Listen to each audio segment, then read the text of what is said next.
remember that they're changing my voice, and I am not gay, and I will never be gay. 1 Samuel 18. After David had finished talking with Saul, Jonathan became one in spirit with David, and he loved him as himself. From that day, Saul kept David with him and did not let him return home to his family. Okay, so Jonathan became one in spirit with David. So I'm the gate, I'm the way to become one in spirit with God. I'm going to have to clear my throat, excuse me. They're feeling me. Anyway, I'm the gate, I'm how you become one in spirit with God. Okay, and they're changing my voice, keep that in mind. All right. And Jonathan made a covenant with David because he loved him as himself. Jonathan took off the robe he was wearing and gave it to David along with his tunic and even his sword, his bow, and his belt. Keep in mind, before this, in 1 Samuel 17, David defeated Goliath. He said that he's going to cut off his head and the whole world will know that there's a God in Israel. And after that, the Jews searched for it. The Israelites searched for it as David led the charge. So here you have Jonathan, son of the king at the time, who is Saul, and he becomes one in spirit with David, and he gives him his sword, his bow, and his belt. Also, Goliath had challenged David, saying whoever can overcome the other person is going to, is meant to lead both groups of people, the Israelites and the Philistines. Okay, so Goliath was a champion of the Philistines. Whatever mission Saul sent him on, David was so successful that Saul gave him a high rank in the army. This pleased all the troops and Saul's officers as well. When the men were returning home after David had killed the Philistine, the women came out from all the towns of Israel to meet King Saul with singing and dancing, with joyful songs, and with timbrels and harps. Timbrels and lyres. See Isaiah 30, and God striking his enemy down to the sounds of instruments. Okay, so these women come out, and we're about to get into the part where they start saying that David killed more than Saul, and Saul was supposed to face Goliath in single combat and not David. Like I was saying, even Wikipedia points out that Saul was supposed to take on Goliath in single combat and not David. And this is overkilled by 1 Samuel chapter 18, the chapter we're on. Okay? Especially when we get to the part where he tries to throw his spear at David. So let's go back here and read this part again. When the men were returning home after David had killed the Philistine Goliath, the women came out from all the towns of Israel to meet King Saul with singing and dancing, with joyful songs, with timbrels and harps.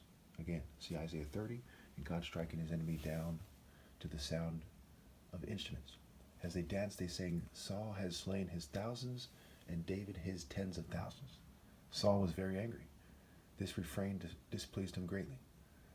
They have credited David with tens of thousands, he thought, but me with only thousands. What more can he get but the kingdom?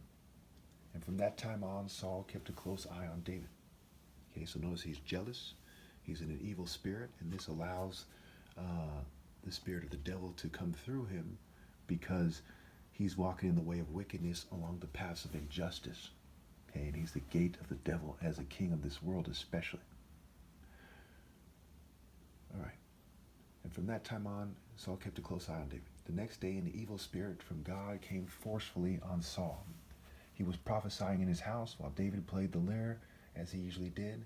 Saul had a spear in his hand. So again, Goliath used brute force. Set, whose Baal's Egyptian equivalent, is a deity of rape, brute force, storms, confusion.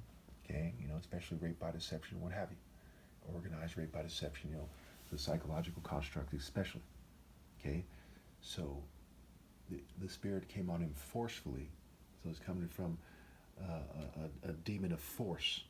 Okay, and God allows that demon to come into this person. So to put this simply, it's God allowing a demon to have its evil spirit come onto Saul forcefully in the spirit of Set and Baal and things of that nature.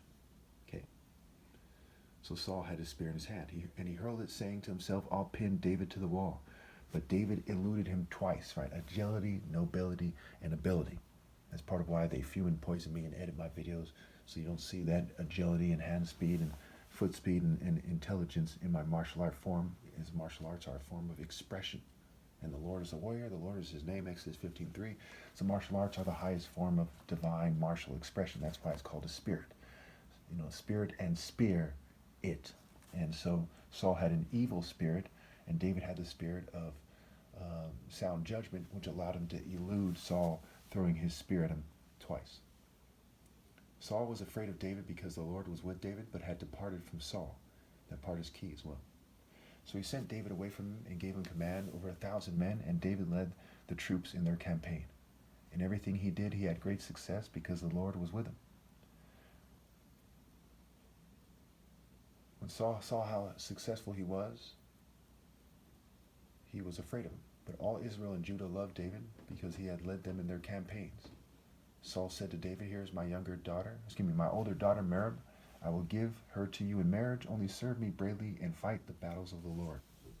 So he said, only serve me bravely and fight the battles of the Lord. Okay, that was all he asked. He didn't say be financially stable. He's saying serve God bravely and accept Saul as his leader, because at the time it made a certain amount of sense.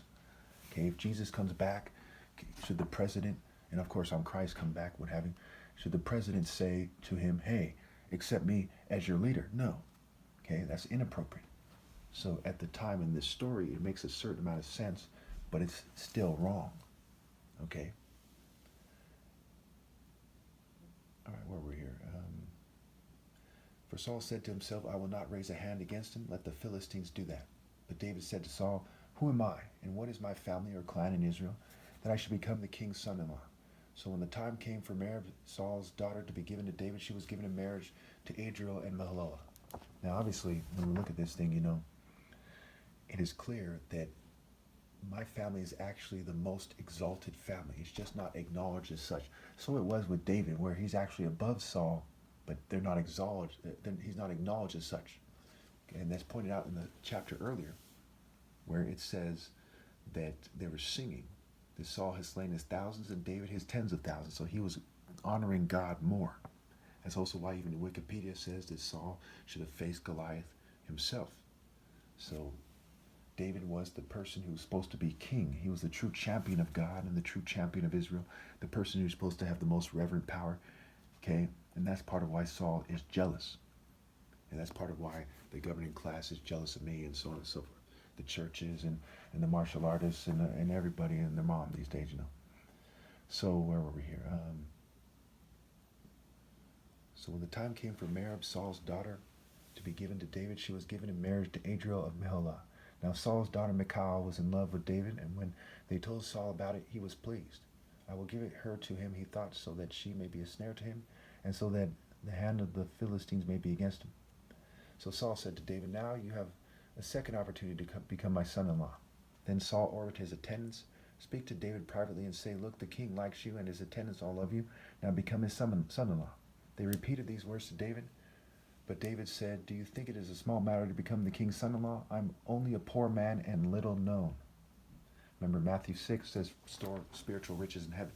So for those you might be wondering, how would Michal become a snare to him?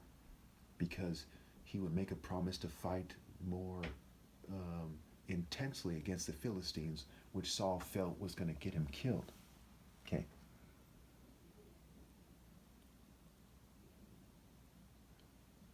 When Saul's servants told him what David had said, Saul replied, "Say to David, the king wants no other price for the bride than 100 Philistines' foreskins to take revenge on his enemies." Saul's plan was to have David fall by the Philistines. When the attendants told David these things, he was pleased to become the king's son-in-law. So before the allotted time elapsed, David took his men with him and went out and killed 200 Philistines and brought back their foreskins. They counted out the full number to the king so that David might become the king's son-in-law. Then Saul gave his daughter Michal in marriage. Okay, again, the people who wrote the Bible are dogs compared to me, with no standing whatsoever with God. None. So are you supposed to fulfill a prophecy made by a bunch of Satanists? No. You're supposed to obey God through me no matter what. But the argument of the Bible, subtly here, is that Michael, who's is a play on words for Michal, is a spirit, and of course the Bible writers were gender-neutral dogs to some degree, okay, that cast down the devil in Revelation. And so when they don't give me the admiration of potential wives, that they come into the spirit of the devil, right? Jesus separates the sheep from the goats, right? That's me, you know, separating people, right? The winnowing fork is in hand, came to bring a sword to divide. The Lord weighs the heart, and things of this nature, okay? So separating the wheat from the tares. So that's a key part of this, right? As water reflects the face, so one's life reflects the heart. So what do you do with your life? Do you obey God through me?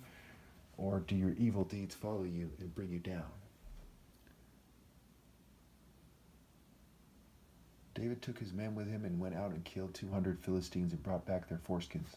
They counted out the full number to the king so that David might become the king's son-in-law. Then Saul gave his daughter Michal in marriage. When Saul realized that the Lord was with David and that his daughter Michal loved him, Saul became more afraid of him, and he remained his enemy the rest of his days. The Philistine commanders continued to go out to battle, and as often as they did, David met with more success than the rest of Saul's officers, and his name became well known. So you're going to see later on in Samuel that Saul is pursuing David, and David spares his life more than once. And Saul is kissing his ass when that happens, but he continues to be against him, and then eventually he dies.